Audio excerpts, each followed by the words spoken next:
Welcome to Rossman Radio, the podcast where we dive deep into the journeys of entrepreneurs, founders, and e-commerce brands that are breaking through the noise and scaling like never before.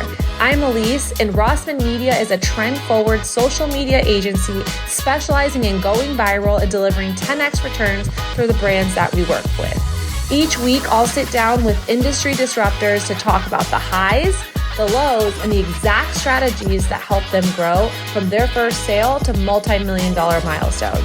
If you're ready to unlock what it really takes to win on social, build a community, and multiply your revenue, then you're in the right place. Let's get into it.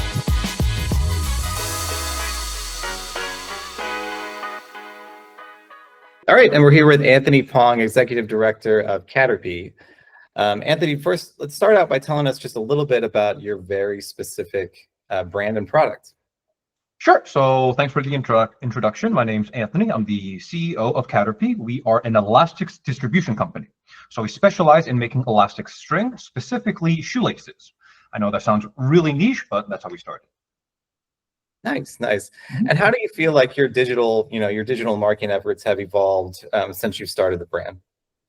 Yeah, I mean, the digital marketing landscape has certainly changed. Caterpy has been around globally for around 12, 13 years. And then here in the US, about 7 or 8 years. I'm kind of losing track of time now. And so when things first started, the e-commerce land was just a little bit more naive, right? As opposed to where it is now. So a few things specifically stand out in terms of where you can buy it. So before, it was very much everything funnels to your own website. Let's just say Shopify, because that's kind of the most commonly used one. It used to be WooCommerce, it used to be all these other things, but Shopify has truly dominated the brand side of the platform. And so historically, let's say before COVID did seem like a huge acceleration for e-commerce land. So before COVID, everything was, you had traditional advertising, but everything funnel-wide was going to your own platform. Where now you see Instagram have Instacart, you have TikTok Shop, you have Facebook Shop, right? So all these things are natively built where you can purchase on the platform rather than losing that touch point of going to another website. And how do you think that, I know Shopify, we talked to a lot of our clients at Rossman about, Shopify is just an easy plug and play. It's very user friendly. There is the downside to that is that you have to play within a pretty restrictive framework, or at least, up until it continues to expand, but it's within their own sandbox, right? How have you found Shopify in terms of its ability to really boost your brand? And do you feel that it's flexible enough to do what you want to do with it? Cool. I think that's a really good question. You bring up a good point where websites, I believe they used to be much more custom, right? So not as template, not as traditional. Each website was a little bit more unique, where nowadays, because of Shopify, because of templates, everything is a little bit more standardized. Now, I think there's pros and cons to this. Number one, the pro from our side is just easier to set up. It is also cheaper to set up. So it's easier and cheaper to set up at the cost of something more customizable or something more unique. In my opinion, maybe because we're a smaller company, smaller brand, it is for sure worth it, right? Having a cheaper startup cost just to get something up and running, get the brand exposure out there, just to test the waters, just to see if something is working or not, rather than trying to spend all this effort trying to design this perfect website, which may or may not work, right? I believe getting something out there and then iterating on it is more important than trying to perfect something from the beginning. So because of this, I believe a lot of e-commerce brands are a little bit more uniform in how Shopify works, right? The shopping experience where you see the tabs at the top, there's a hamburger menu. It's kind of standardized, right? And once you get to a product page, Amazon has kind of ingrained a certain look for a product page. You have the main image, you have 5 bullet points with certain keywords, you have the reviews. So that whole situation has become more standardized. Shopify, I do think, was quite genius in this, where they have an open sandbox environment, but there are enough apps where you can customize things relatively easily as well. So I think Shopify hit a good nail on the head where they had it user-friendly and cheap to get things started, but they left it open and flexible enough using apps rather than native coding or native integration. You just use an app. Nice, nice. And how do you feel? You mentioned Amazon. How do you feel like? I know that you guys are also on Amazon, and how do you feel like the Amazon environment has boosted or affected your own native sales? Because I think there's a lot of push and pull between clients and brands that need a lot of exposure and the Mhm. volume that comes from Amazon, but at the same time, they want to sell on their own websites. Can you just describe that relationship and how it's been for Caterpy? Absolutely. Amazon is a pro and a con, right? It's kind of it's the beast, right? You have to feed the beast. There's no way of ignoring it. You have to have a plan for this in some aspect. Now, when we first started the company in the US, we started here in 2017. Amazon was a little bit different as it is right now. So similar where things have just evolved a little bit more. Um, Although it's the beast, it's you have to feed the beast, right? There's no way of completely avoiding Amazon, because if you're not selling on Amazon, somebody else is going to sell your product on Amazon. So in order to have any sort of control, you have to still sell on Amazon. Amazon takes a cut, which is understandable, right? Because they give the exposure. Now, the problem is, how do you balance between Amazon and your own platform, right? You want to have customers go to your platform because it's better margins. You have a little bit more control on branding. You get the full exposure. You're able to track them in terms of cookies or in terms of attribution links and things like that. Where Amazon is this really big black box, right? And so the way we've done it is twofold. So number one, on our website, they are actually a little bit cheaper, or there's different pricing discounts. So if you buy bulk on our website, you get a little bit more discounts than on Amazon. We also do a little bit more limited edition colors. Things are a little bit faster to release on our website than on Amazon. That is by design, but also it just takes time to get things to Amazon, right? I have to make a new product, have to send inventory there. And so the lead time with Amazon makes it so that I can't be as fast as our own website, which is kind of the point, right? So I would say the overall strategy is that you cannot avoid Amazon. You just have to integrate it into your strategy in some way. Our strategy is that Amazon is your first impression. Most likely, if you're to Google, if you're to search list, you search it on Amazon first. Hopefully you like and buy the product. After that, repeat orders ideally come from our website. So that's kind of how we try to do it as a consumable product, or as a small-time accessory, I should say, where you get the exposure on Amazon, but you get repeat orders and you get customer loyalty through your website. That's a great point. Yeah, operating within the sandbox and then having the flexibility and ability to turn things around a little faster and be more flexible with your own channels. I think creating that value from your own channels is key. And that's what a lot of people selling the same products on your channel versus Amazon. With the trust that everyone has, and especially the checkout process on Amazon, it's going to be almost a no contest. But if you create true value on your own, then I think that there's a lot of potential. And there's a way to be synergistic in this, as opposed to competing on your own pricings, right? And like your own advertising kind of competes on both platforms.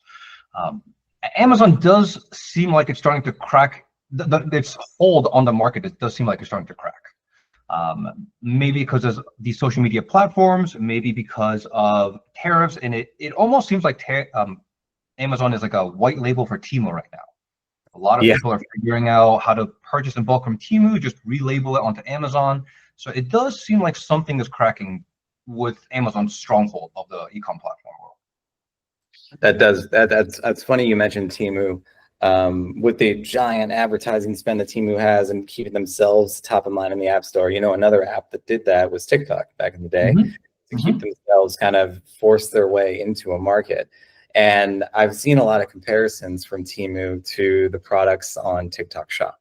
Derogatory for the most part, but it does do quite a business. Can you talk a little bit about your experience so far with TikTok Shop, and if you see that as like a potential growth channel for you in the future?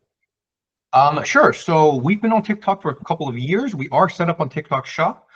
It is a little bit tricky, just for all the other listeners or users on it. It is a little bit trickier to set up TikTok Shop than it sounds compared to Instagram or Facebook. Unsure why that is, but there is a little bit more challenging barriers to this. It does seem unstoppable right now, right? Like TikTok does seem unstoppable. I know all these laws are supposed to be passing. It just doesn't seem like it's happening. It is the fastest growing social media. The content on TikTok is actually the original source, faster than Instagram Reels or YouTube Shorts, is from what I noticed too. So if you want to attack people from the heart, or you want to get people from the source of information, it has to be TikTok. because of this, and because of micro influencers or how content is kind of changing, I would say the TikTok Shop has to be one of those important platforms that you're just on, right? The loss of conversions, if you see product on TikTok and you have to migrate to your website, or you have to get off TikTok and then Google it or chat, or do something else to get to another website, there's too much friction. And so, like Amazon, like Instagram, you want to have native platform shopping experiences. If TikTok can kind of master this both on the onboarding side for the company and the brands, and the consumer side for the users, this is going to be a really magic bullet for sales. Definitely, definitely. And for all of your primary channels, how do you manage these, like internally versus externally? Do you work with agencies that are more broad and that cover a wide variety of channels, or do you work with agencies that are specialized in particular ones, like say Amazon or TikTok Shop or Meta Ads? Sure. So our situation might be different from others, but we actually use agencies specific to channels.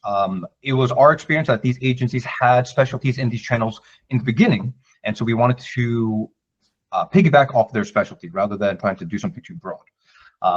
For us, we have a marketing agency that handles Amazon side, with the advertising, the listing, keywords, SEO, bid management, storefront, imagery, all these things. And then we have an agency that manages our direct-to-consumer side. So our website, our email marketing, social media, SEO, blog posts, things like that, right?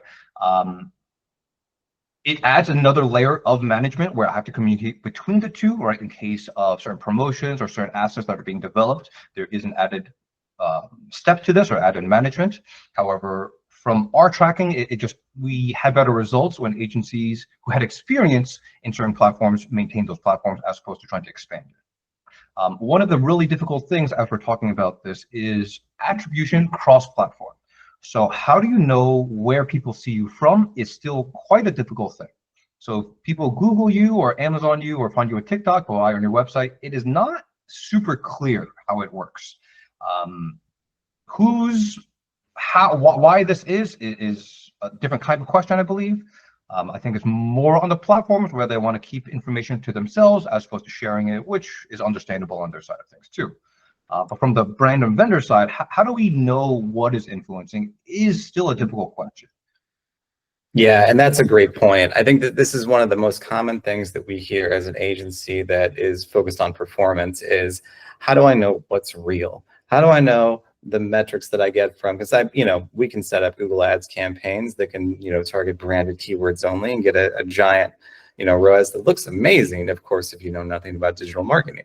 But if you want to know, like, what is my true incremental value? Like, would I have gotten these sales if I hadn't run my advertising on these channels? And I think that's what a lot of clients want to hear. I think the difficulty for the channels as they become more user-friendly is that Google, Meta, TikTok, no matter who it is, Amazon, they want you to see great ideas so that you can continue to come back and spend more money, or great performance so you can come back and spend more money. But often when our clients are looking at the back end and looking at their balance sheets, without our help or without an agency coming in to assist them, they're not seeing the same results from the channel in their own P&L. And I think that's a great point about trying to have, in a way, a little more transparency from the channels about what is actually driving those sales. What do you feel like your biggest challenge is outside of attribution as a very specified brand, as a very specific brand in an industry that's very defined? Okay. Yeah. So the challenges, I believe, are high level for us. So what I try to focus on is that are we on the right strategy, as opposed to what are we executing on a day-to-day basis. I get really paranoid that sometimes we're going down strategy route, right? So I think that is the big picture of what kind of direction that we want to go into, right? Now, when we talk about strategy route, this is like from the beginning. Meaning, what is our content? What is the message that's getting across to the customer? Are we pitching the right value propositions? Are we hitting the emotional states as opposed to just listing out product features? What is the top of funnel content as opposed to middle funnel as the bottom of funnel? So I think with me and Caterpy specifically, because our product and our marketing and our brand is so specific, are we saying the right message is always top of mind for me, right? Because if we are saying the right message, I believe we have the right conversions down the road already, meaning our top of funnel conversions to middle to bottom of funnel to our website into impressions. From our metrics, I believe we have the right metrics and the right conversion rates for each of these. But if we're not getting the right impressions in the first place, or we're not making the right content in the first place, none of these other filter metrics really matter, right? Because like that top of funnel, that impression search, we're not hitting properly. So for me, I think that's my biggest paranoia is, are we hitting the right big picture? Because all the rest of the funnels seem to be working out well, right? So is there a big keyword? Is there a big market? Is there a big product feature? Is there a certain emotion story that we're not displaying, conveying correctly, right? I believe from a brand position that this is the most important thing. Absolutely. And I think that, on our side, what we often see is that there's two primary key pieces to any kind of strategy, advertising campaign, big picture outlook. And that's the technical setup, making sure that our fundamentals are there and that we're taking advantage of any opportunity that's out there. Like you said, is there a particular market that we're not hitting? Is there an opportunity? Is there a gap in search volume for some terms that we should be ranking for on the SEO side? Is there, even a particular channel that would be a low cost, easy effort to try out or to trial for a month or two to see if we can reach an audience that we normally wouldn't? And outside of the technical, it's been content in such a crowded landscape where everything is sort of consolidating into some very major paid advertising channels. Content has been the biggest differentiator, but it's easy to say and harder to execute. Right, content very difficult to do. Exactly. And the two strategies that I wanted to talk to you about were on creators, influencers, which continue to see more and more spend as a percentage of total ad spend every year. It's one of the few things that continues to go up in the digital marketing space. How have you embraced creators and influencers, and how do you feel about the difference between larger, hundreds of thousands, millions of followers influencers versus the nano influencer trend that we've seen recently? Sure. I can kind of talk about it from our experience. We have not tried influencers maybe to the full extent that we may have should have. I can speak about it, auxiliary, meaning we have ambassadors, we have athletes, we have people that we use as influencers, but not maybe to the extent that it is considered right now, right? Now, with ambassadors and athletes, influencers, I think for sure the trend has to go this way. Everybody always says word of mouth is the strongest form of marketing, right? I think me and you, everybody understands that. If I have a good friend that recommends something, I am obviously much more likely to look into that or be biased towards that as opposed to just a stranger or as opposed to the company themselves marketing these products. I think these micro influencers sharing content is just beneficial for everybody, right? Just more content, more out there. I do see a change in the landscape of how content is exposed. You guys may have seen this as well, but a couple of years ago, everything was networked through who you knew. All right, so your content shared with your followers. If they liked it, they would share with their followers, and things kind of spread like that. Where things are a little bit different now, right? It is just content based. You can have literally one follower. If your content is good, and they go through these little buckets of the tests, right? You probably test on 100, 1,000, 10,000. I don't know the numbers, but you test these buckets, and if it works well in these buckets, they just keep expanding.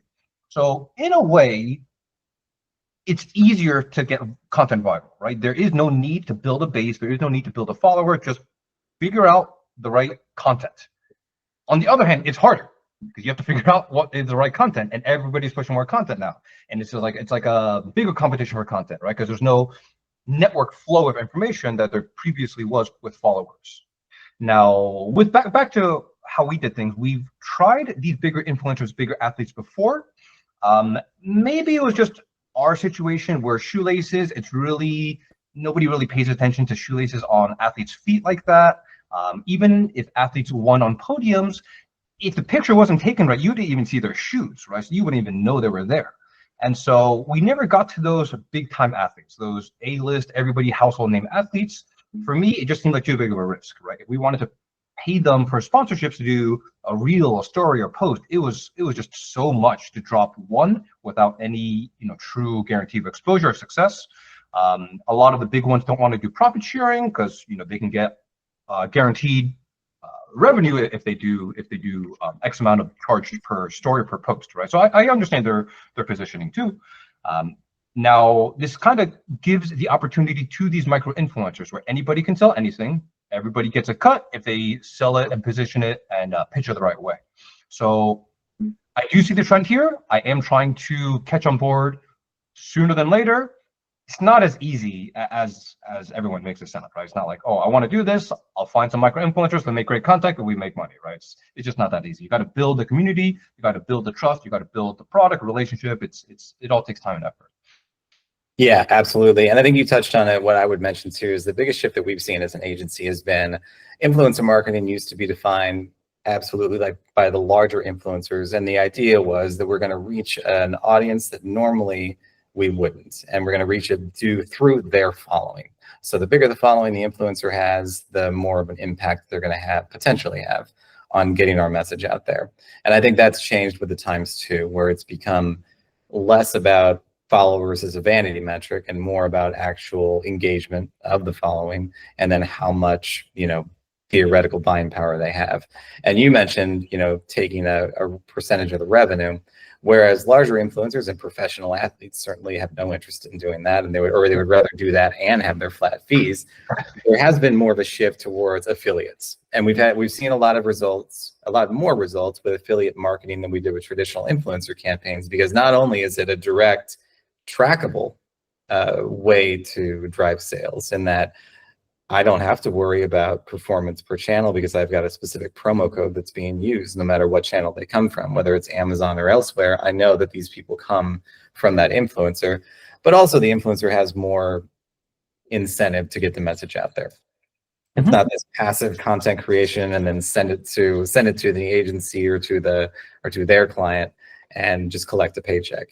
And I think that's been a big difference for both sides, in that there's more revenue opportunity for creators, but there's also a more equitable relationship probably between the two. It's not like a straight sponsorship or a I mean, I don't know what term, I think it was called the flat world, but you flatten the opportunity essentially, right? Everybody has a little bit more equal chance, a little bit more competition, but everybody has a chance. 100%. And then to your point about content, because content's so important, and because for everyone from nano to mega influencers can be really skilled at creating content. I've worked with nano influencers that are better at it than celebrities. That creates a more equitable balance within the creator landscape for brands too. It's more affordable to get content that's professionally produced or that's created specifically for a channel that they wouldn't get before. And I think that's been a real game changer for a lot of brands. Yep, absolutely. On AI, and I know this is the hot topic that everybody wants to talk about. We've talked a little bit about this, but talk a little bit about how Caterpy wants to, or potentially could, or has explored incorporating AI into your own marketing strategy, and the relationship between, running a brand that is conscious of it while also not using it in a gratuitous or AI slop way. Yep. So yeah, this is a very interesting topic. I mean, this is something I think about quite often, being a business owner of a small team, and there are a lot of inefficiencies I could probably change with AI things. So how I like to think about this is, it's tricky, right? So ultimately, the whole point of all this is to increase sales and decrease expenses. I believe we can do a lot of that with AI. I also don't think we're at the level where we can completely replace humans. Right. So the overall idea and structure I'd like to do is have AI systems that help each person. Right. So for me, we're a small team. I have a marketing guy, I have operations, I have a sales. Right. So my goal is to create AI systems that help each of these people, each of these departments, rather than completely replacing them. And by helping them, I can help 10x. Right. And so the question is, at what point is this acceptable? Right. So let's give an example for each of these. So with marketing, in theory, we could have every caption, every hashtag, every image AI generated. Right. But is that really the way doesn't seem like it, right? Is it mixing between the two? Is it using AI to better certain images?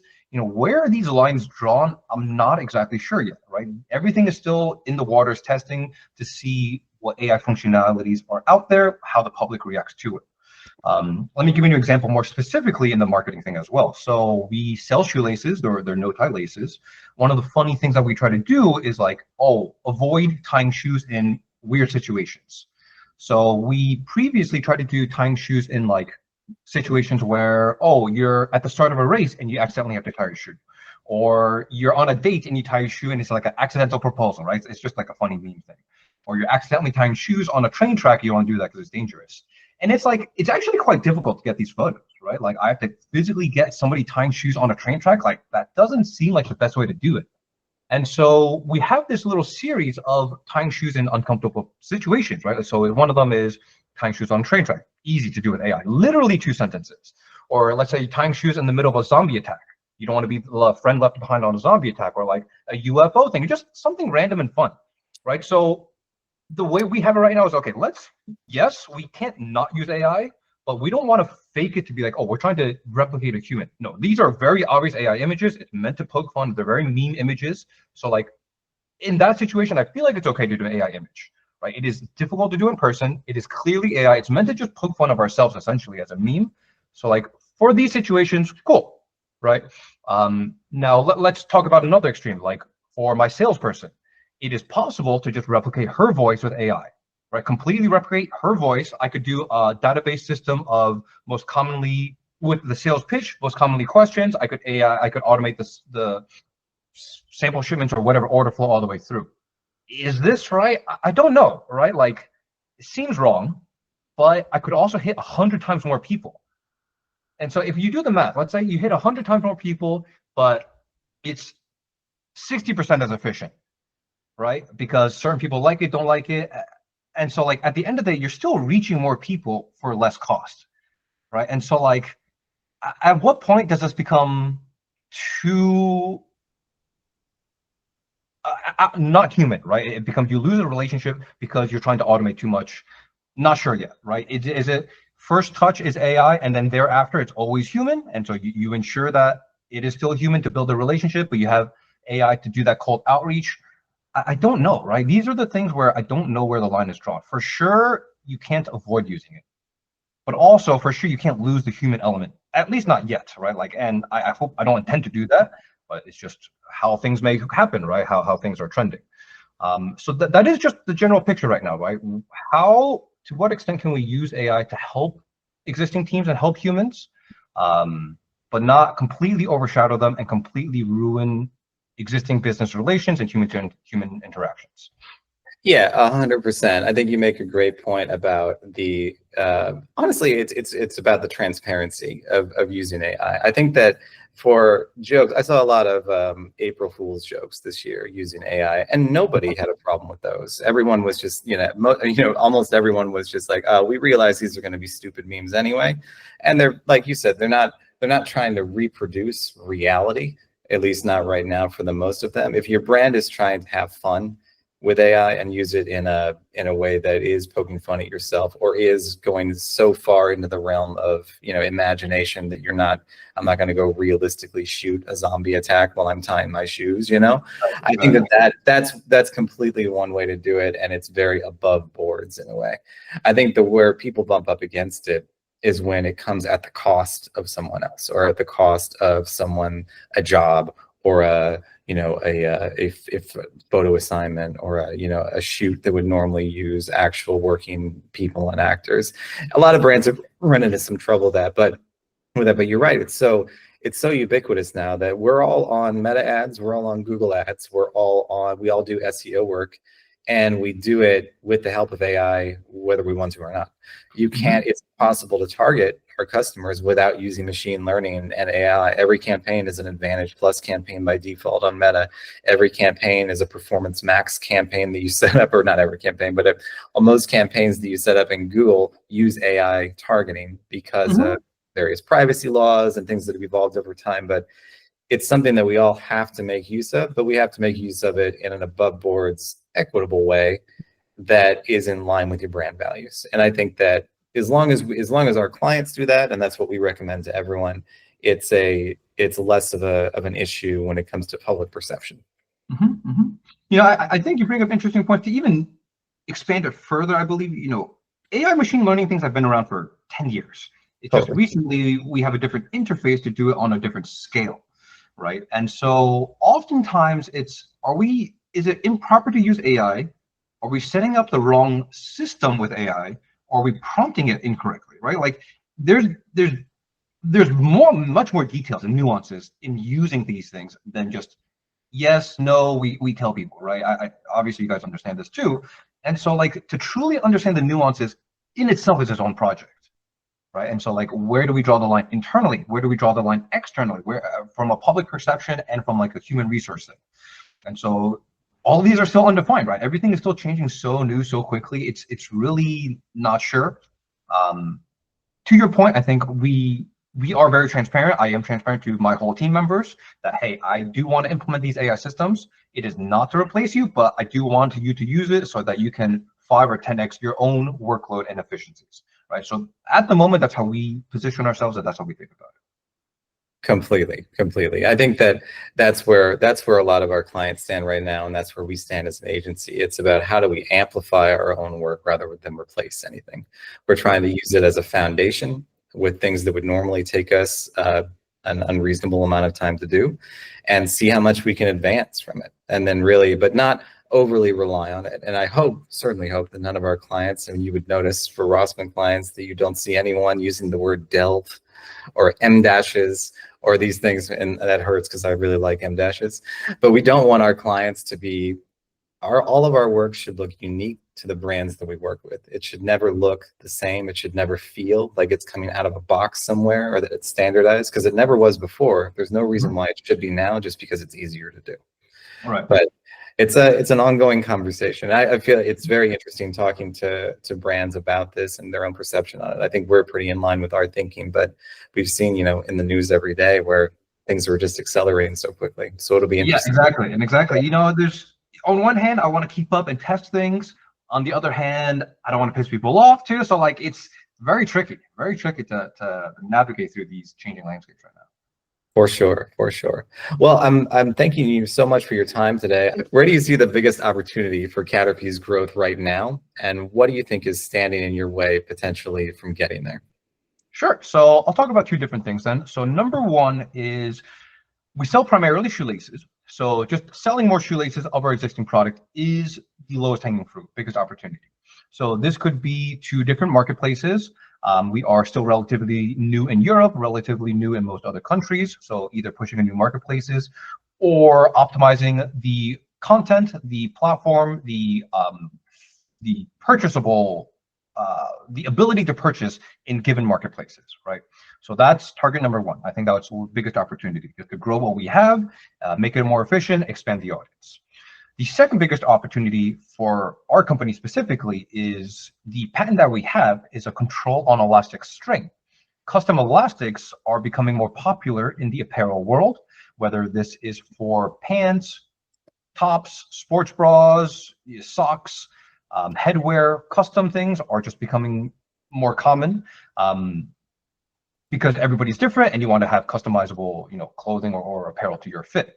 And so our patent is very unique in this. I do believe this is an opportunity to do something really big in terms of drawstrings, hoodie strings, sports bras, even dog leashes we thought about. And so how do we balance a trade war right now, B, increasing marketing exposure, marketing cost, advertising?